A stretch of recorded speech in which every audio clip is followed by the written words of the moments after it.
Good evening friends. शुरू करते हैं।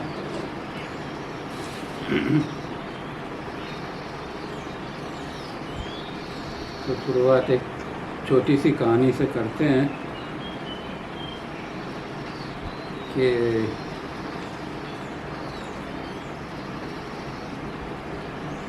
एक व्यक्ति जिसका मृत्यु करीब था तो उसने भगवान से प्रार्थना करने लगा कि हे भगवान,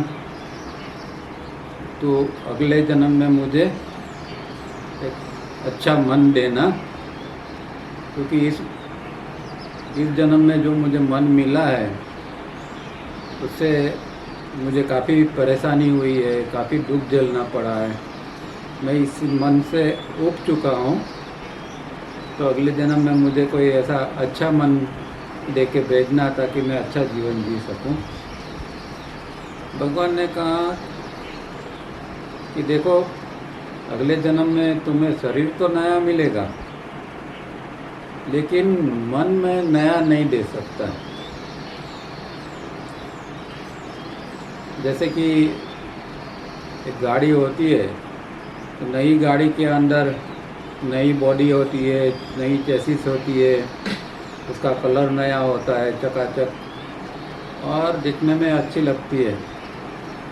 पर मानो कि ये इस नई गाड़ी के अंदर पुराना इंजन फिट किया हुआ है, तो तुम्हें शरीर तो नया मिलेगा, पर मन जो है, जो आज तुम्हारे पास जो मन है, वही मन के ऊपर से तुम्हारा जो नया मन बनेगा, वही मन तुम्हें मिलने वाला है।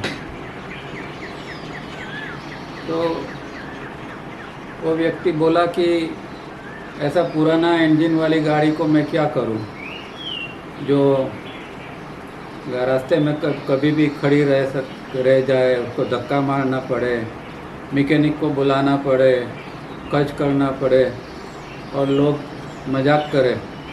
तो ऐसी गाड़ी का मतलब क्या हुआ? तो फिर भगवान ने प्रकृति का नियम समझाया। देखो, प्रकृति का नियम ऐसा है कि आपने इस जन्म में ये मन रूपी इंजन को कितना अपग्रेड किया है, उसका कितना मेंटेन किया है, उसी मुताबिक तुम्हें दूसरे जन्म में ये मन रूपी इंजन मिलने वाला है। अब सारी जिंदगी आप लोग मन का मेंटेनेंस तो कोई करते नहीं हो, उसको अपग्रेड नहीं करते हो और उसको आगे जाके ट्रांसफॉर्म भी करना पड़ता है, पर वो तो बहुत दूर की बात है। पर तुम लोग इतना भी नहीं करते हो, और जब मर जाते हो तो मरते समय जैसा तुम्हारा मन होता है वैसा ही तुम्हें दूसरे जन्म में भी मिलेगा ना, ये प्रकृति का नियम है। लेकिन फिर भी जब तुम्हें अगला जन्म मिले तो ये बात याद रखना, और अगले जन्म में तुम्हारा ये मन रूपी जो इंजन है उसको अपग्रेड कर देना, ताकि उसके बाद का जन्म अनेक जन्मों तक तुझे अच्छा मन मिले। तो यही बात है, सारी ज़िंदगी हम शरीर की तो केयर लेते हैं, पर मन की कुछ केयर लेते नहीं हैं। और जब हमें दूसरे जन्म में नया शरीर मिलता है, पर मन पुराना ही हमें लेके आना पड़ता है। तो योग सूत्र जो हम पढ़ रहे हैं, वो ये मन का, शरीर और मन दोनों का किस तरह मेंटेनेंस किया जाए, इसकी एक प्रकार की मैनुअल बुक है। योग सूत्र और कुछ नहीं, एक मैनुअल बुक है जिसके अंदर बताया हुआ है कि ये एक्सरसाइज, ये ऐसा करो जिससे तुम्हारा मन अच्छा रहे, तुम्हारा शरीर अच्छा रहे और तुम्हारी आध्यात्मिक प्रगति होती रहे। तो इस तरह हमें हमारे मन की केयर लेनी है। अब योग सूत्र पढ़ते हैं। योग सूत्र इंग्लिश के अंदर पेज नंबर 267।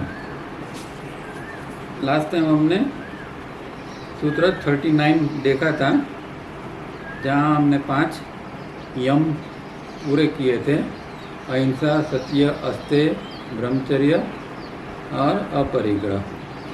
ठीक है। अब आज से नियम चालू होते हैं। नियम क्या है और उसका क्या फल मिलता है। वो तो 40वें सूत्र में वो बताते हैं, पेज नंबर 267 पढ़ते हैं। Internal and external purification produces aversion for or desire to be free from form, both one's own and all forms in the three worlds. Sanskrit में क्या कहते हैं? शौचात स्व अंग जुगुप्सा परे असंसर्ग। शौचात मतलब कि शुद्धि, तो बाह्य और आंतरिक दोनों प्रकार की शुद्धि, मतलब शरीर की भी और मन की भी, या कहे स्थूल शरीर की और सूक्ष्म शरीर की। स्व मतलब स्वयं का, अंग मतलब शरीर, और शरीर मतलब तीनों प्रकार के शरीर, physical body, astral body, mental body. जुगुप्सा मतलब वैराग्य या उपेक्षा। परे मतलब पर होना, मुक्त होना, और असंसर्ग मतलब संसर्ग में आना, स्पर्श करना। तो इसका अर्थ ये है कि तावड़िया जी जो इंग्लिश कहते हैं उसका अर्थ ये है कि जब बाह्य तथा आंतरिक शुद्धि दृढ़ होती है तब योगी को उसके अपने शरीर तथा तीनों लोक के सब रूपों, तीन लोक के अंदर जितने भी शरीर है, जितने भी रूप है, वो सब प्रकार के शरीर के ऊपर एक प्रकार का वैराग्य उसको उत्पन्न होता है। तो ये शुद्धि का महत्व यहाँ बताते हैं। आंतरिक शुद्धि जो है, जब ये इतनी गहरी हो जाती है तो फिर उसको शरीर का जो नॉर्मल कोर्स में हम एक शरीर का लगाव होता है, मेरा शरीर, हम दिन रात हमारा ध्यान शरीर के ऊपर ही रहता है। तो वो जो लगाव है, वो जो चिपकना है शरीर से, वो छूट जाता है और उसके अंदर एक वैराग्य का भाव आता है। इसका मतलब ये नहीं कि वो शरीर की उपेक्षा करता है या शरीर को पीड़ित करता है, शरीर को त्रास देता है। जैसे कई साधनाओं में ऐसा भी होता है कि शरीर को त्रास दिया जाता है, भूखा रखा जाता है, उसका दमन किया जाता है, और लोग मानते हैं कि ऐसा करने पर ये जो शरीर है वो थोड़ा कमज़ोर होगा तो मन भी कमज़ोर होगा, पर ये सही मार्ग नहीं है। उसके द्वारा और विकृतियाँ पैदा होती है। तो शरीर का महत्व बहुत गहरा है। और वैसे भी देखें तो हम आध्यात्मिक यात्रा में करते क्या है? जो कुछ करते हैं वो शुद्धि की ही क्रिया है, चाहे वो शरीर की शुद्धि हो, मन की शुद्धि हो, इंद्रियों की शुद्धि हो, प्राण की शुद्धि हो। किसी स्तर के ऊपर, हर एक स्तर के ऊपर हमें जो थ्रू आउट करना है आध्यात्मिक प्रक्रिया के अंदर, वो शुद्धि की ही करना है। और तावड़िया जी ने जो जो प्रक्रिया सारी दी है वो सब शुद्धि की है। यहाँ तक उन्होंने तो नाम भी रिफाइनिंग दे रखा था कि जो क्रिया शुद्धि करती है इस तरह। तो हर क्रिया जो उन्होंने दी है वो सारी की सारी, चाहे वो शरीर की, मन की, प्राण की, हर एक चीज़ की शुद्धि के लिए ही दी हुई है। तो ये पूरी यात्रा शुद्धि की है। तो सवाल ये उत्पन्न होता है कि अशुद्धि आई क्या, कहाँ से हमारे अंदर इतनी सारी अशुद्धि कैसे अंदर आ गई कि इसको शुद्ध करने के लिए जन्मों जन्म लग जाते हैं। तो जैसे हम जानते हैं कि सृष्टि का क्रम हम जानते हैं कि जब जीव को, आत्मा को इन्वोल्यूशन के अंदर नीचे आना पड़ता है शुरुआत में, तो वो स्वलोक से फिर भूवलोक में आता है, भूवलोक से भूलोक में आता है और नाडिक तक आता है। तो ये जो डाउनवर्ड यात्रा है, उस दौरान बहुत सारी अशुद्धियाँ, स्थूल से लेके सूक्ष्म तक की अशुद्धियाँ वो इकट्ठा कर लेता है। और वही अशुद्धियाँ जो है वो हमें, ये जब अपवर्ड यात्रा चालू होती है, इवोल्यूशन की यात्रा चालू होती है, तो उसके अंदर हमें यही काम करना पड़ता है कि ये शुद्धि का काम करना पड़ता है। जो अशुद्धि हमने डाउनवर्ड जर्नी में इकट्ठा की थी, अब अपवर्ड जर्नी के अंदर वही प्रक्रिया करके ये सारी अशुद्धियों को दूर करना पड़ता है। तो इस तरह अशुद्धि को हमें निकालना पड़ता है। जब पूरी की पूरी अशुद्धि खत्म हो जाती है, फिर व्यक्ति मोक्ष के लायक बनता है और फिर वो मोक्ष पा सकता है। और यहाँ सूत्र के अंदर जो बात की है वो अंतर्शुद्धि की बात ज़्यादा है, क्योंकि उसमें ज़्यादा बाह्य शुद्धि की बात नहीं है, अंतर्शुद्धि की बात है। क्योंकि बाह्य शुद्धि तो हम स्नान करते हैं और अलग अलग प्रकार के आजकल तो कितने सब साबुन, जेल, शैम्पू, न जाने क्या क्या हम सब चीज़ों का यूज़ करते हैं, तो बाह्य शुद्धि तो हो जाती है।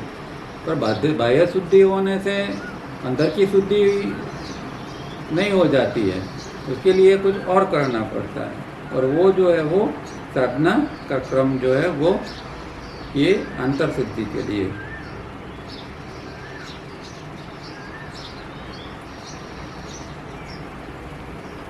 और तावड़िया जी ने जो प्रैक्टिस दी है उसके अंदर रिफाइनिंग जो है वो शरीर को फिजिकल बॉडी के ऊपर खास है, पर साथ में एस्ट्रल बॉडी के ऊपर भी उसकी असर पड़ती है।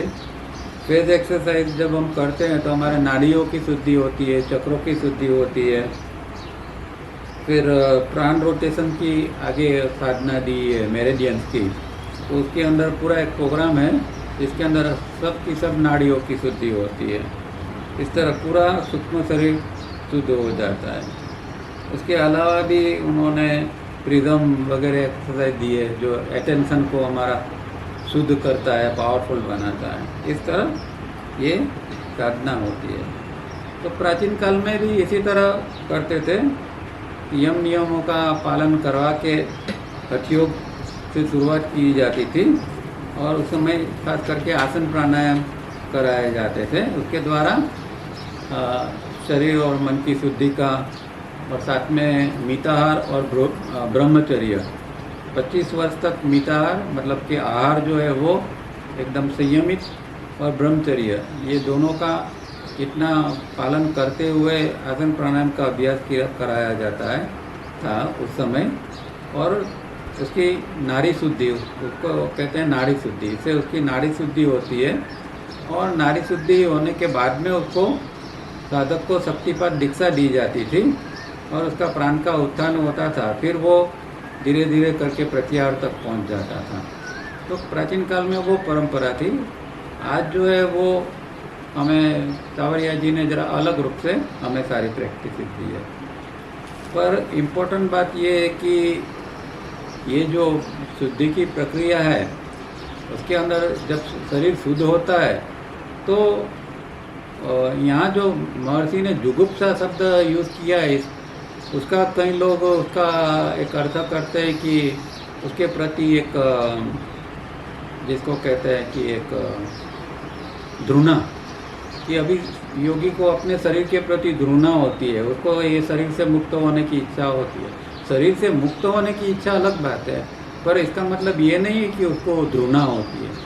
और ये तो बिल्कुल सही नहीं है, क्योंकि तावड़िया जी तो खुद कहते थे कि भाई ये शरीर तो एक मंदिर है और उसके अंदर हमारा आत्म तत्व, हमारा गुरुदेव विराजमान है, तो ये शरीर की उपेक्षा योगी कैसे कर सकता है। तो वो कभी भी ये बात सही नहीं है।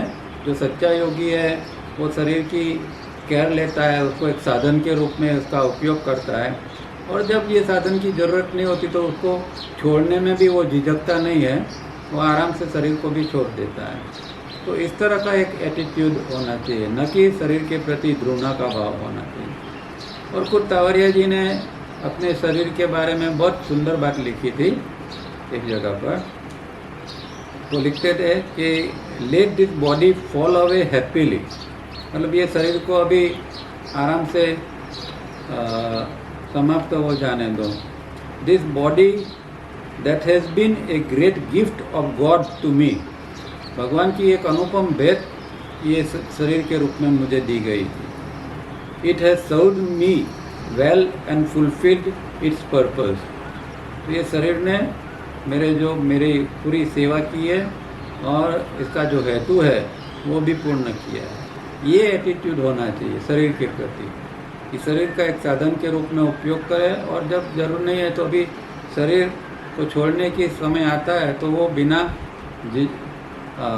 हेजिटेट हुए बिना उसको त्याग कर दें। इस तरह खास एटीट्यूड होना चाहिए। ये बात हमें ध्यान में रखनी है। अब इंग्लिश में पढ़ते हैं। Internal purification automatically leads to external purification, though the contrary is not possible. तो ये बात जो अभी हमने कहा इस तरह कि आंतरिक शुद्धि जो है उससे बाह्य शुद्धि हो सकती है, पर बाह्य शुद्धि से आंतरिक शुद्धि नहीं हो जाएगी। चाहे कितना भी हम बाह्य स्तर के ऊपर शुद्धि कर ले, पर इससे कोई मन के स्तर के ऊपर शुद्धि नहीं होने वाली है। मन के स्तर की शुद्धि, अंदर की शुद्धि जो है उसके लिए निश्चित प्रक्रिया हमें करनी पड़ती है। When internal purification by various practices and means already suggested in is brought about, one no longer wishes to take a form, that is, have an existence in any of the three worlds. तो जब internal purification जब अलग अलग practices के द्वारा हो जाती है तो फिर साधक को या योगी को दूसरा शरीर धारण करने की इच्छा नहीं रहती है कि भाई ये शरीर जो है वो उसने अपना काम कर लिया, फिर तीनों लोक में उसे कोई नया शरीर लेने की इच्छा नहीं होती है। Form is necessary only as long as internal purification has not been established. This applies even to existence in the 6th and 7th substages of Swa, which are Indra's high heaven। तो ये जो जरूर ये है कि internal purification जो है वो जब तक एस्टैब्लिश नहीं होता है तब तक फॉर्म की ज़रूरत है, शरीर की ज़रूरत है। जब इंटरनल प्योरिफिकेशन कंप्लीट हो जाता है फिर शरीर की ज़रूरत नहीं है, क्योंकि जो हेतु है वही यहाँ समाप्त हो जाता है। और ये जो नियम है ये जो स्वलोक के 6वां और 7वां सब स्टेजिस है, जो इंद्र का, जिसको हम इंद्र का स्वर्ग कहते हैं, वहाँ भी यही चीज़ अप्लाई होती है। मतलब कि वहाँ भी फिर उसको कोई जन्म लेने की ज़रूरत नहीं है। वहाँ 6वें लोक में या 7वें लोक में भी जन्म लेने की ज़रूरत नहीं है। अगर एक बार इसका प्योरिफिकेशन कंप्लीट हो गया और फिर तो उसको मुक्ति या मोक्ष की फिर उसको लास्ट में लेना है। The aversion for form in the translation of the sutra should never come in form, body, mind, whether physical, astral और mental, are mere celestial temples of the highest God within Ishvara, the Gurudeva, that is but Satyam. But one does get a feeling to be free from all the three possible forms, and one does expect moksha, release or final freedom from all the three universes. तो फिर से वही बात आती है कि यहाँ aversion, English में एवर्जन है, इंग्लिश संस्कृत में जुगुप्सा शब्द है। तो ये इसका अर्थ इस तरह ये उपेक्षा या द्रुना जो कई ट्रांसलेटर करते हैं इस तरह नहीं है, क्योंकि ये जो फॉर्म है, बॉडी ब्रेन सिस्टम है, उसके अंदर हमारा परमात्मा जो है वो बैठा हुआ है आत्मा के रूप में। परमात्मा है सत्यम, और वो सत्यम ही आत्मा के रूप में इस बॉडी ब्रेन सिस्टम के अंदर बैठा हुआ है, और वही हमारा गुरुदेव भी है। तो उसकी कभी भी हम उपेक्षा नहीं कर सकते, उसके प्रति घृणा नहीं कर सकते हैं।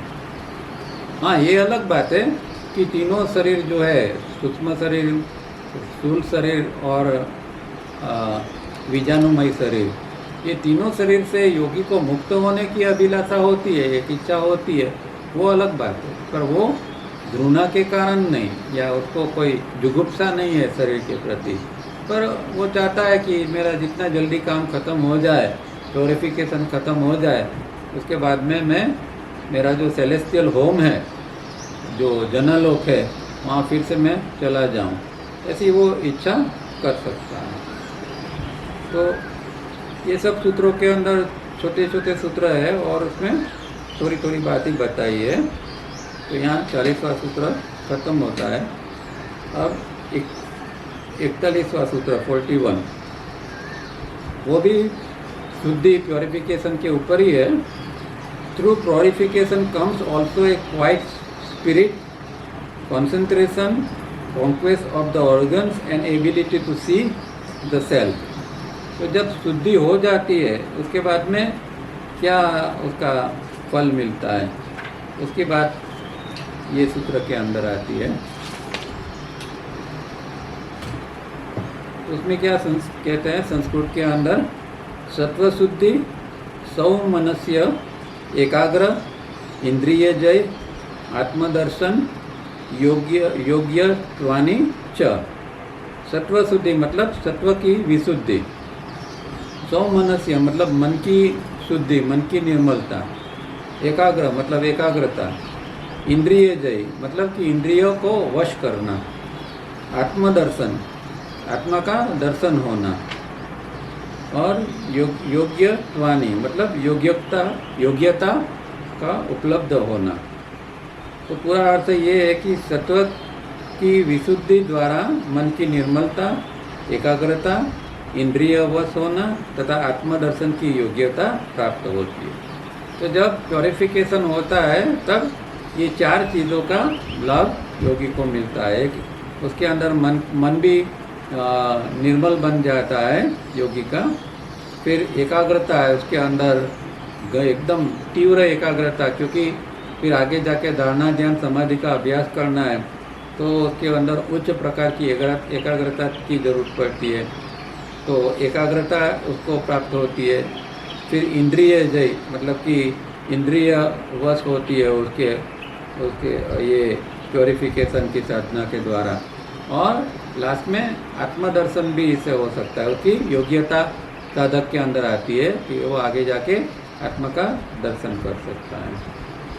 तो ये सत्व शुद्धि, जो सत्व शुद्धि शब्द है उसका अर्थ है कि एक तो सत्व गुण की शुद्धि की बात यहाँ है कि सत्व गुण की शुद्धि जितनी होगी, मतलब रजोगुण और तमोगुण जितने कम होंगे इतना सत्वगुण ज़्यादा होगा, और सत्वगुण जितना ज़्यादा होगा उसके बाद में फिर ये चारों प्रकार के लाभ साधक को मिल सकते हैं। उसके बाद में जो है वो इंद्रिय जय की बात की है। तो वो गीता के अंदर इसके बारे में बहुत सारे श्लोक है, और इंद्रियों के से किस तरह मुक्त होना है इसकी बात हमें गीता के अंदर से मिलती है। और फिर अंतिम अवस्था आत्मदर्शन की आती है, जिसके अंदर उसको एक पहले तो आत्मा का क्षणिक एक दर्शन होता है, एक फ्रैक्शन के अंदर, फिर धीरे धीरे लंबे समय के बाद वो दर्शन स्थिर होता जाता है। तो इस तरह ये शुद्धि का बहुत महत्व है। हालांकि दूसरे योग सूत्र आप पढ़ोगे तो उसके अंदर विवेचकों ने इसके ऊपर ज़्यादा इस सूत्र को महत्व नहीं दिया है, पर तावरिया जी उसको बहुत महत्व देते हैं, क्योंकि सारी की सारी जो प्रक्रिया है, यात्रा है, वो शुद्धि की यात्रा है। अब यहाँ कहते हैं कि वाइल इन सूत्र 40 इंट्रोड्यूसेस इंटरनल प्योरिफिकेशन, सूत्र 41 spells out the result therefrom benefits which come unasked for। तो 40वां सूत्र ऊपर का जो हमने देखा उसके अंदर इंटरनल प्योरिफिकेशन की बात आती है कि उसके द्वारा क्या शरीर के ऊपर जो हमारा ममत्व है वो निकल जाता है, वो बात है। और जो ये 41 सूत्र है उसके अंदर किसके क्या बेनिफिट मिलते हैं, तो हमने जो 4 फ़ायदा देखा, तो चारों प्रकार के फ़ायदे मिलते हैं, और वो भी अनआस्क्ड फॉर, मतलब बिना मांगे ये चारों प्रकार के फ़ायदे उसको मिलता है। सत्व शुद्धि इज़ मेंटल प्योरिटी और mental integrity, the balance of the gunas specially Tamas and रजस बाय सत्व, and the control of the senses bring about worthiness, to be able to see and know Ishvara. But for such an outcome to materialize, one must establish not only internal purification but also the various communication links between the external man and the internal man with Chitti and then with Ishvara, the Gurudeva within. Only then is all that is stated here possible. तो 40वें सूत्र के अंदर ये purification से क्या होता है वो बात की है और यहाँ उसके बेनिफिट की बात की है। तो पहला जो बेनिफिट मिलता है सत्व संशुद्धि से वो मेंटल प्योरिटी या मेंटल इंटीग्रिटी का मिलता है, मतलब कि मन की शुद्धि या मन का अखंडितता। ये इंटीग्रिटी शब्द बहुत इम्पोर्टेंट है क्योंकि हमारा मन जो है वो अभी खंडित है, क्योंकि हमारा मन हजारों चीज़ों के अंदर चिपका हुआ है और इसी तरह हमारे अंदर हजारों आई बनते हैं, मैनी आई। तो हर एक आई किसी न किसी चीज़ से चिपका हुआ होता है। कोई आई जो है वो अपने शरीर से चिपका हुआ होता है, कोई आई जो है वो अपने फैमिली से चिपका है, कोई पैसे से चिपका है, कोई गाड़ी से चिपका है, कोई मन से मकान से चिपका है। इस तरह हजारों हमारे अंदर ये इस प्रकार के खंडित मन है और ये खंडित मन कहीं ना कहीं चिपका होता है। तो ये जब खंडित मन जो फ्रेगमेंट है वो जब ख़त्म हो जाता है और एक इंटीग्रिटी बनती है तब जाके साधक का मन सही मायने में काम करता है। तो ये हमारे ध्यान में ये आता नहीं है, हमारा ऑब्जर्वेशन नहीं होता है, इसलिए हमें पता नहीं है कि हमारा मन कहाँ कहाँ खंडित रूप में पड़ा है। मन का एक टुकड़ा इधर है, मन का दूसरा टुकड़ा इधर है, मन का तीसरा टुकड़ा उधर है। तो इस तरह खंडित मन से हम जीते हैं तो जीवन भी हमारा खंडित ही होगा। जीवन के अंदर इंटीग्रिटी कहाँ से होगी? फिर हम फरियाद करते हैं, उसका मतलब क्या हो? तो पहले तो ये काम करना है कि हम ये मन की इंटीग्रिटी को किस तरह बनाए रखें। तो ये इस तरह जब ये प्योरिफिकेशन होता है तब ये पहला फ़ायदा सत्व संशुद्धि से ये मिलता है। और इसके अंदर जैसे हम कहाँ इस तरह तत्व की वृद्धि होती है और रजस तमस जो है वो कम होता जाता है।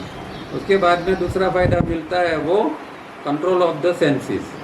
तो जिसको इंद्रिय जय कहते हैं, कंट्रोल ऑफ द सेंसेस में होता है और उसके बाद में उसके द्वारा वो साधक ईश्वर का दर्शन कर सके, इस तरह की उसकी वर्दीनेस, उसके अंदर एक योग्यता आती है। But for such an outcome to materialize, one must establish not only internal purification but also the various communication links. हाँ, अभी यहाँ एक पूरी प्रक्रिया दी है कि कम्युनिकेशन हमारा अंदर एस्टैब्लिश करना है। तो प्योरिफिकेशन भी हो रहा है और यहाँ जो है वो एक्सटर्नल मैन का इंटरनल मैन से, मतलब कि स्थूल शरीर का सूक्ष्म शरीर के साथ कम्युनिकेशन होता है, उसकी लिंक जुड़ती है। उसके बाद में ये दोनों जब लिंक हो जाते हैं, सिंक्रोनाइज हो जाते हैं, तो फिर चिट्ठी के साथ में इनका कम्युनिकेशन आगे चलता है और चिट्ठी का भी जब कंप्लीट हो जाता है तब फिर ये तीनों को मिला के अंदर का जो आत्म तत्व है, ईश्वर गुरुदेव है, उसके साथ में कम्युनिकेशन। तो प्योरिफिकेशन और कम्युनिकेशन ये दोनों चीज़ें साथ में यहाँ चलती रहती है। और इसी तरह ये चारों प्रकार की जो ऊपर एबिलिटी बताई है वो फिर साधक को मिलती है। तो ये भी एक छोटा सा सूत्र है, यहाँ समाप्त होता है। अब सूत्र नंबर 42, तो यहाँ अब आसन की बात आती है। देखो यहाँ एक नोट करने वाली बात ये है कि नियम के अंदर उन्होंने सूत्र 41 लिया और फिर यहाँ जो है 42 जो सूत्र है वो यहाँ शुद्धि की पहला जो नियम है शुद्धि, ठीक है, शौच, फिर आता है संतोष, फिर आता है स्वाध्याय और ईश्वर प्रणिधान और तप। इस तरह 5 प्रकार के नियम हैं। तो यहाँ 2 सूत्र उन्होंने प्योरिफिकेशन शौच के ऊपर लिया। अब जो दूसरा जो नियम है संतोष, उसके ऊपर यहाँ बात होती है 42 सूत्र के अंदर। As a result of contentment bliss is achieved. तो जब कंटेनमेंट मतलब कि संतोष प्राप्त होता है साधक को, तब उसको अंदर से आनंद, परमानंद का एक अनुभव होता है, ब्लिस। अब इसको संस्कृत में क्या कहते हैं? संतोष का फल। तो सिंपल है, एकदम छोटा सा सूत्र है, संतोषात अनुत्तम सुख लाभ। तो संतोष के कारण सुख का लाभ मिलता है। यहाँ उसका तावरिया जी ने सुख के बदले में परमानंद उसका अर्थ यहाँ लिया है, क्योंकि वो खाली सुख की बात नहीं है। सुख तो हमें कोई भी चीज़ से मिलता है। अच्छी गाड़ी में बैठना मिलता है तो भी सुख जैसा लगता है, अच्छा खाना मिलता है तो भी सुख जैसा लगता है। तो ये यहाँ एक मज़े की समझने की बात ये है कि यहाँ जो संतोष की बात है वो हम जो मेंटली जो हम संतोष से जियो इस तरह जो बात करते ये नहीं है। तो ये कोई साइकोलॉजिकल बात नहीं है यहाँ, क्योंकि हर एक सूत्र जो है वो एक गहरा उसके अंदर एक अर्थ होता है। हाँ, संतोष तो धारण करना है जीवन में, संतोष से साथ रहना तो अच्छा ही है, पर वो जो है वो एक खाली मेंटल एटीट्यूड होता है, जिसको हम संतोष कहते हैं। वो एक मेंटल एटीट्यूड है। वो संतोष भी है, कभी असंतोष भी आ जाता है, पर यहाँ जो संतोष की बात है वो बहुत गहरी बात है, और उसका जो फल मिलता है वो आनंद के रूप में मिलता है। वो बात यहाँ समझने की है। तो ये सामान्य संतोष की यहाँ बात नहीं है, पर जब साधक सालों तक गहरी साधना करता है और उसके परिणाम रूप में उसको जो चीज़ मिलती है वो संतोष है, और वो संतोष का फायदा परमानंद के रूप में है। ये बात समझना है। तावरिया जी यहाँ एक संतोष की हम अभी पढ़ेंगे, उसमें एक और भी बहुत अच्छी बात करते हैं कि हमारे मार्ग के अंदर जो सामने से आए, जीवन के अंदर जो चीज़ हमें सामने से आके मिलती है उस चीज़ का हमें हंसते हंसते स्वीकार कर लेना है, और उसको हमें उसका अनुसरण करना है। मतलब तावरिया जी यहाँ संतोष का जो अर्थ है वो स्वीकार भाव से, एक्सेप्टेंस। तो एक्सेप्टेंस के ऊपर इसका आधार रहता है। तो ये एक अलग यहाँ अर्थ उन्होंने निकाला है कि फिर साधक को कोई फरियाद नहीं होती है। जिस तरह वो जीता है, जो सामने आया, सुख आया तो सुख, दुख आया तो दुख, जो सामने आता है उसको वो स्वीकारता जाता है और उसको उसका अनुसरण करता है, उसको संतोष होता है कहते हैं। और इस तरह वो जब साधक शरणागति के साथ में जीता है तभी फिर इस तरह का संतोष उसको उपलब्ध होता है, और उसका फल के रूप में उसको अंदर से आनंद की उपलब्धि होती है। और जो सही में जो साधक है उसको कोई सामान्य संतोष तो उसके लिए है ही नहीं, क्योंकि उसको तो सत्यम से कम कुछ चीज़ चाहिए नहीं। तो यहाँ सामान्य संतोष की तो बात ही नहीं है। उसको तो सत्यम या आत्मतत्व जो है उसका दर्शन या आत्मतत्व की प्राप्ति के लिए वो सारी चीज़ करता है। तो वो चीज़ यहाँ बहुत इम्पोर्टेंट है। अब इंग्लिश में पढ़ते हैं। Only now at this later stage does the sage talk of bliss. Previously he had described mental state as earlier painful or not painful only. तो अभी यहाँ ये इतना प्योरिफिकेशन वगैरह हो गया है, अब संतोष उसके अंदर जन्मा है, तब जाके यहाँ महर्षि ने ब्लिस की बात की है। ये सुख लाभ जो कहते हैं वो ब्लिस की बात इतने लंबे समय के बाद की है। मतलब बहुत सारी साधना करने के बाद में इस तरह का ब्लिस या सुख लाभ उसको मिलता है। उसके पहले हमने देखा था कि बुक 1 के अंदर जो 5वां सूत्र था, पंचतय क्लिष्टा अक्लिष्ट, तो वृत्ति 5 है और जो क्लिष्ट और अक्लिष्ट है। क्लिष्ट मतलब पेनफुल और अक्लिष्ट मतलब नॉट पेनफुल। तो वो एक सामान्य वृत्ति की बात थी कि जहाँ वृत्ति क्लिष्ट होती है या अक्लिष्ट होती है, पर यहाँ क्लिष्ट और अक्लिष्ट से ऊपर एक तीसरी चीज़ बनती है और वो है bliss. Unless one experience bliss, one remains blissfully unaware of it. But the contentment talked about here is not to be mistaken for the spineless attitude of one who would do nothing. Rather, to accept smilingly whatever comes our way and after doing our very best is contentment. तो जैसे हमने देखा इस तरह यहाँ उन्होंने containment का एक अर्थ ही उधर लिया है।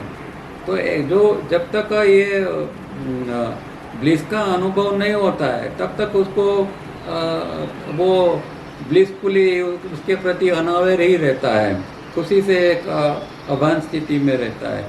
पर जब यहाँ जो बात की है, यहाँ जो कंटेंटमेंट या संतोष की बात आती है, उसके अंदर ये एटीट्यूड वाला नहीं है। तो कई लोग क्या है कि संतोष मतलब क्या कि भाई जो है मिल गया बस, अब और कुछ करने की ज़रूरत नहीं है।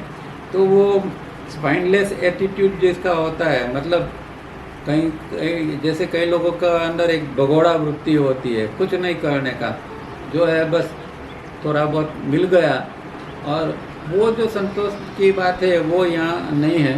और वो एक प्रकार का कहिए कहे कि भगोड़ापन है, और ये या तो अकर्मण्यता, गीता की भाषा में कहे तो वो अकर्मण्यता है। वो कर्म जो है वो कर्म ही करना नहीं चाहता है, उसकी जो ड्यूटी है ड्यूटी को ही निभाना नहीं चाहता है। जैसे कि अर्जुन की स्थिति बन गई थी युद्ध की शुरुआत के अंदर, वो एक अकर्मण्यता की स्थिति में अंदर आ गया था कि अरे मैं युद्ध करूँगा तो ये सब मर जाएंगे, इससे तो ऐसा होगा वैसा होगा, ये सब मेरे मित्र है, सगे वाले हैं, इन सबको मैं किस तरह वध कर सकता हूँ। तो इस तरह का डूइंग नथिंग वाला एटीट्यूड आता है तो वो कोई संतोष नहीं है, वो तो एक विषाद है हकीकत के अंदर। तो विषाद से तो ऊपर उठना है, विषाद होता है तो कंटेंटमेंट कहाँ से होता है। तो ये बात है। और लास्ट में ये जो कहते हैं to accept smilingly whatever comes our way and after doing our very best is contentment. तो जो हमारे सामने आता है उसको हंसते हंसते स्वीकार कर लेना है, और उसके लिए जितना बेस्ट हम कर सकते हैं इतना प्रयत्न कर लेना है, उसको ही संतोष कहा जाएगा। Contentment is not to be taken in its normal sense here. When the kingdom of Indra is set aside, when power over the whole of Brahmanda is set aside, such contentment is talked about here. Referring Sutra 41 earlier, only when reality, the Atman, self Satyam is experienced and no Maya creative forms or powers are wanted, thus true contentment set in.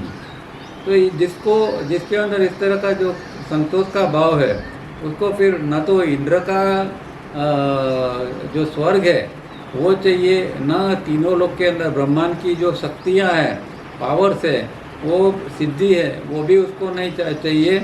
और उसके बाद में जो स्थिति बनती है उसको संतोष यहाँ कहा गया है। और वो संतोष ऐसा है कि जिसके अंदर जो हमारे अंदर रियलिटी है, आत्मा है, सेल्फ है या सत्यम है, उसका अनुभव, और उसका अनुभव होना वही एक कंटेंटमेंट सच्चे अर्थ में है। और वहाँ फिर उसको कोई माया क्रिएटिव फॉर्म्स और पावर्स भी उसको नहीं चाहिए। तो मतलब कि मन के अंदर मन की सिद्धियाँ जो है, जो योग सूत्र के अंदर बहुत सारी सिद्धियाँ बताई है, तो मन के द्वारा उत्पन्न होती सिद्धि की भी यहाँ कोई कामना नहीं है, ऐसी स्थिति को कंटेंटमेंट कहते हैं। तो यहाँ ये संतोष का सूत्र समाप्त होता है। अब आता है तप सूत्र यहाँ लिया है उन्होंने। Through fiery aspiration and through the removal of all impurity comes the perfecting of the bodily powers end of the senses.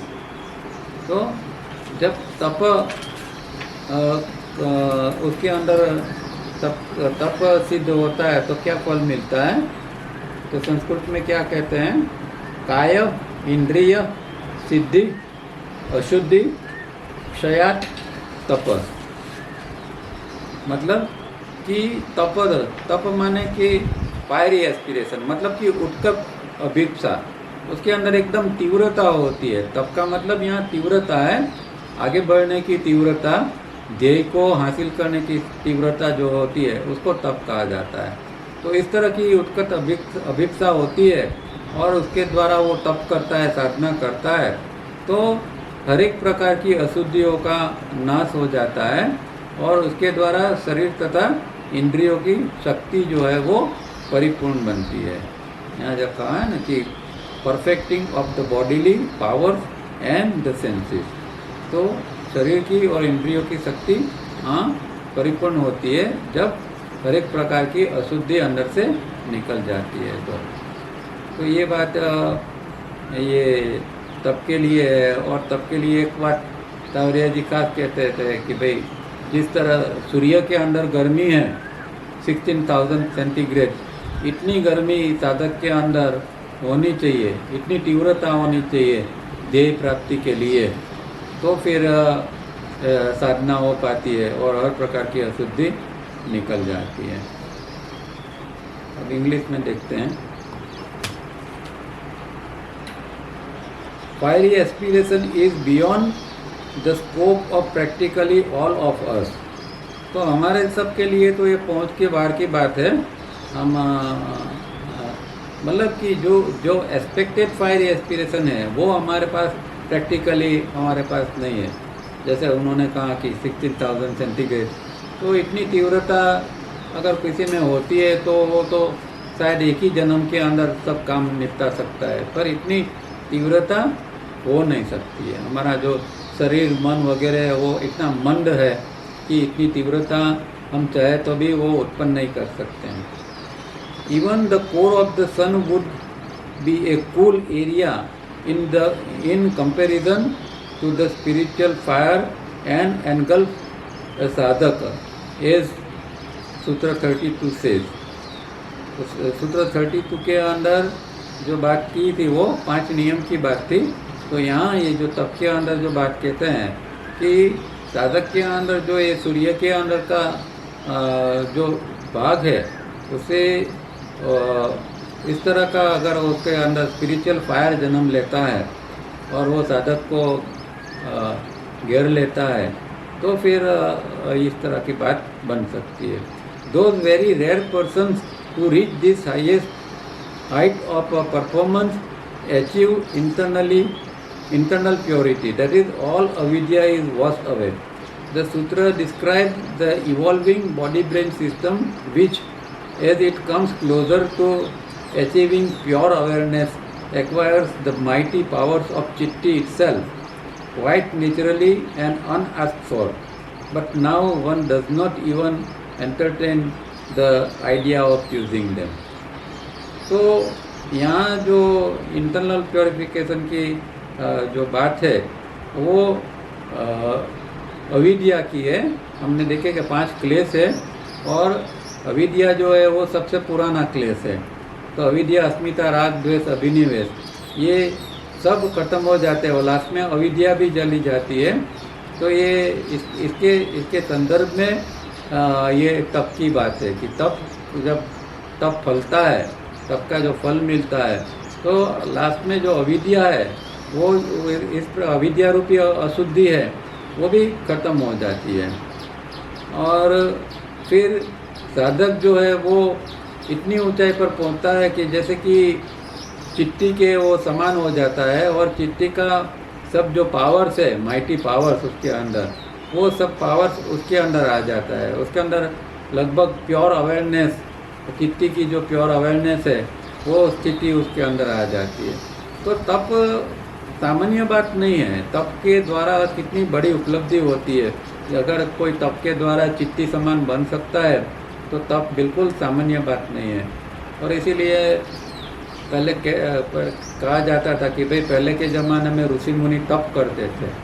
तो तप करते थे मतलब ये इस प्रकार की अशुद्धि का नाश करने का प्रयत्न करते थे ताकि उनको इस प्रकार की उसकी सिद्धि चिट्टी के समान वो बनी सके। तो ऊपर जो सूत्र के अंदर है perfecting of the bodily power end of the senses. तो जब चिट्ठी की शक्ति मिल जाती है तो फिर वो बॉडीली पावर्स और सेंसेस अपने आप में वो शक्तिशाली हो जाते हैं, और वो भी बिना मांगे सब मिल जाता है। पर जब ये चीज़ होती है, उसके अंदर इसकी शक्ति आती है, तो उसका मतलब ये नहीं कि फिर वो इसका एंटरटेन करने लगता है, मतलब इस चीज़ का उपयोग करने लगता है। वो चिट्ठी के समान हो जाता है, अवेयरनेस इतनी बढ़ती है, उसका जो चाहे वो उसका उपयोग कर सकता है, फिर भी उसका वो कभी भी दुरुपयोग नहीं करेगा और वो पावर्स को वो एंटरटेन नहीं करेगा। अब आता है सूत्र 46। देखो यहाँ 43 से अभी उन्होंने 44 और 45 ये दो सूत्र छोड़ दिए। कौन से दो सूत्र छोड़ा है? तो नियम के अंदर में हमने देखा ना कि 5 ये नियम है, शौच, संतोष, स्वाध्याय, ईश्वर प्रणिधान और तप। तो सोच, संतोष और तप ले लिया, मतलब स्वाध्याय और ईश्वर प्रणिधान उन्होंने यहाँ नहीं लिया, क्योंकि ये हकीकत में स्वाध्याय और ईश्वर प्रणिधान बहुत ऊंची स्थिति है, इसलिए ये सूत्र यहाँ फिट नहीं होते हैं, इसलिए उन्होंने ये बुक 3 के अंदर ये सूत्र लिए हुए हैं। तो यहाँ डायरेक्ट फिर वो सूत्र 46 के ऊपर कि जो आसन की डेफिनेशन है, आसन क्या है, उसके ऊपर वो सीधे चले जाते हैं।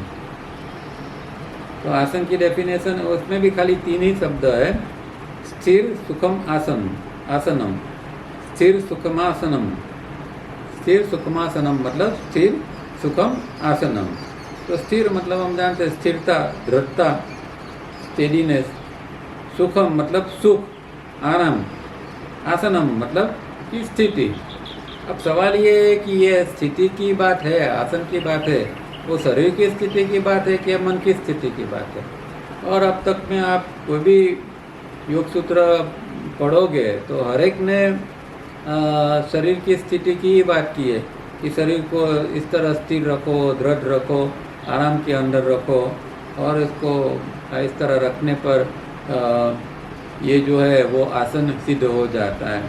तो हर एक व्यक्ति जो है वो इस तरह की, सिर्फ तावड़िया जी ने पहली बार यहाँ मन के आसन की बात की है। उन्होंने स्पष्ट कहा है कि ये कोई शरीर को स्थिर और आरामदायक रखने की बात नहीं है, पर मन को स्थिर रखने की बात है। ये यहाँ योग सूत्र में तावड़िया जी ने पहली बार कही है, जो और कोई योग सूत्र में नहीं मिलता है। और कई लोग तो इस सूत्र को बच्चों के जो विविध आसन हैं उसके साथ में जोड़ देते हैं, पर यहाँ आप देखोगे इसके अंदर महर्षि ने कोई भी शारीरिक शब्द ही यूज नहीं किया है। स्थिर सुखम आसनम इतनी 3 ही बात की है, वहाँ शारीरिक शब्द ही यूज नहीं किया है, तो फिर हम शारीर को किस तरह इसको ले सकते हैं? और मानो कि इसको शरीर के अर्थ में भी लिया जाए तो उसका मतलब क्या हुआ, उसका क्या फ़ायदा? शरीर को आपने स्थिर कर लिया, मानो कि 1 घंटे के लिए शरीर स्थिर करके आप बैठ गए, तो इससे मन भी 1 घंटे के लिए स्थिर हो जाएगा। शरीर को स्थिर करने का मतलब ही क्या है और उसका फ़ायदा क्या है? जब तक मन स्थिर नहीं होता है तो शरीर स्थिर है या नहीं है उससे कोई मतलब नहीं है। हालांकि शरीर चलता भी हो, घूमता हो और मन स्थिर है, तो वो चलता फिरता शरीर के अंदर जो मन स्थिर है उसका महत्व है, न कि शरीर स्थिर है या नहीं है। तो लॉजिकली भी हम समझ सकते हैं कि भाई ये स्थिर शरीर की तो यहाँ बात कैसे होगी, क्योंकि शरीर स्थिर करने से कोई मन थोड़ी स्थिर हो जाता है। मन का स्वभाव तो भटकना है, तो वो तो भटकेगा ही। तो ये यहाँ बात है मन की, या चित्त का आसन इसको हम कह सकते हैं। और ये चित्त का आसन जरूरी इसलिए है कि चित्त का आसन के साथ में हमारा श्वसन जुड़ा हुआ होता है।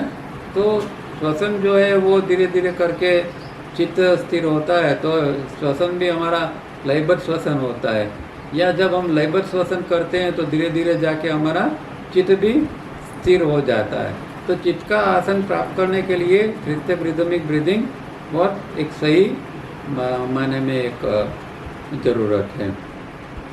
और इस तरह जो है वो आसन को हमें चित्त के स्थिरता के अर्थ में लेना चाहिए। यहाँ इंग्लिश में क्या कहते हैं, this seemingly uncomplicated posture of the thinking instrument is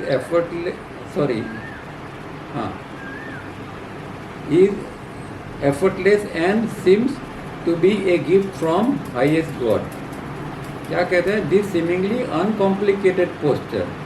तो जो अनकॉम्प्लिकेटेड मतलब सरल, जिसको यहाँ आराम कहा है, इस तरह का आराम का, सुखपूर्वक का, तो इस तरह का पोस्चर पर का थिंकिंग इंस्ट्रूमेंट का जो पोस्चर है, मतलब कि चित्त का पोस्चर जो है उसको एफर्टलेस बनाना है, और उसका मतलब कि कोई ज़्यादा प्रयत्न नहीं करना है, उसको आराम की स्थिति में रखना है। वो परमात्मा के द्वारा दी गई सबसे बड़ी गिफ्ट है। अगर किसी का थिंकिंग इंस्ट्रूमेंट चित्त जो है वो इस तरह स्थिर हो जाता है तो वो तो भगवान की एक दी हुई सबसे बड़ा उपहार जैसा हो जाएगा। But it is something which the adherent student has work for most sincerely and finally achieve. तो साधक जो है वो एक सिंसियरली काम करता है अपने ऊपर, और इस तरह थिंकिंग इंस्ट्रूमेंट को वो स्थिर करता है। This posture of meditative attitude that last and is not disturbed even by death, for only then it is conscious death. This posture of the mind, manas and buddhi goes on, experiencing unconcerned whatever takes place between one death and the next birth, when once again the new formed brain, manas and buddhi, as per refined sanskara and structure, takes a conscious birth, the last before moksha, wise to the cosmic maya creative forces and therefore remaining unaffected। तो एक ही वाक्य में बहुत सारी बातें उन्होंने कह दी है जोड़ के। तो पहली बात तो ये है कि ये एक जब ये चित्त का आसन स्थिर होता है तो इसको वो मेडिटेटिव एटीट्यूड कहते हैं। मेडिटेटिव एटीट्यूड मतलब एक मेडिटेशन की स्थिति एक अंदर हो गई है कि जो हमेशा हर एक स्थिति के अंदर वो ध्यान टिका रहता है। यहाँ जिसको जो ध्यान उसको लग गया है, एक प्रकार का चित्त की स्थिरता आ गई, ध्यान लग गया, तो वो हमेशा के लिए लास्ट हमेशा वो टिका रहता है और वो कभी भी डिस्टर्ब नहीं होता है। यहाँ तक कि मृत्यु के समय भी वो डिस्टर्ब नहीं होता है, क्योंकि कॉन्शियस डेथ अगर कॉन्शियस डेथ चाहिए तो उसके अंदर तो जागृति चाहिए। तो अगर चित्त डिस्टर्ब है, स्थिर नहीं है और वो अनकॉन्शियस हो जाता है तो फिर वो कॉन्शियस डेथ नहीं कहलाएगा। This posture of the mind, Manas and the बुद्धि गोज ऑन। तो इस तरह वो जो है वो मनस वगैरह जो है, बुद्धि, वो सब वो इस तरह स्थिर हो जाते हैं। ये डेथ के समय भी ये सारी चीज़ें स्थिर होती है। और फिर वो तटस्थ भाव से जो भी होता है, एक जन्म और दूसरे जन्म के बीच में जो जो चीज़ें होती है वो सारी चीज़ों का वो साधक जो है वो अनुभव कर लेता है। और फिर उसको फिर से दूसरे जन्म के अंदर नया ब्रेन, मनस, बुद्धि वगैरह फिर से नए जन्म के अंदर नए मिलते हैं। पर नए किस माने में मिलेंगे कि जितना उसने इस जन्म में उसके संस्कार को रिफाइन किया है इतना, और उसका जो स्ट्रक्चर को बदला है उसके मुताबिक उसको नए जन्म के अंदर ये ब्रेन, मनस, बुद्धि वगैरह इतना शुद्ध रूप में मिलने वाले हैं। और वो फिर वहाँ उसका जब कॉन्शियस बर्थ होता है तो ये चीज़ों के साथ इसको होता है। द लास्ट बिफोर मोक्ष, ये मोक्ष के पहले की ये स्थिति है। और फिर यहाँ वो जो है वो जो कॉस्मिक माया का जो क्रिएटिव फोर्स है उसको वो भी उसके साथ में वो विवेक से उसके साथ में वो डील करता है। मतलब कि कॉस्मिक माया का प्रभाव उसके ऊपर न पड़े, इस तरह फिर वो जीता है, और कॉस्मिक माया उसको फिर अनएफेक्टेड, उसको असर नहीं करती है। तो इस तरह ये पोस्चर जब सिद्ध होता है तो कितना चित्त का पोस्चर सिद्ध करना और स्थिर करना कितना महत्वपूर्ण है, ये सूत्र में बताते हैं कि मृत्यु के समय भी ये चित्त जो है फिर वो हिलने वाला नहीं है, इतना स्थिर हो गया है। ऐसी स्थिति जब बन जाती है तो फिर कॉन्शियस डेथ भी उसको प्राप्त होता है, और कॉन्शियस डेथ के समय जो मन बुद्धि वगैरह की स्थिति होती है वो दूसरे जन्म में भी उसको वो स्थिति मिलती है। तो इस तरह यहाँ ये सूत्र में पोस्चर का महत्व बताया है। यहाँ रुकते हैं, किसी को कोई प्रश्न है तो पूछ सकते हैं, क्योंकि फिर आगे इसके बाद में इस पोस्चर की और बात आएगी। बोलिए, कोई प्रश्न है तो।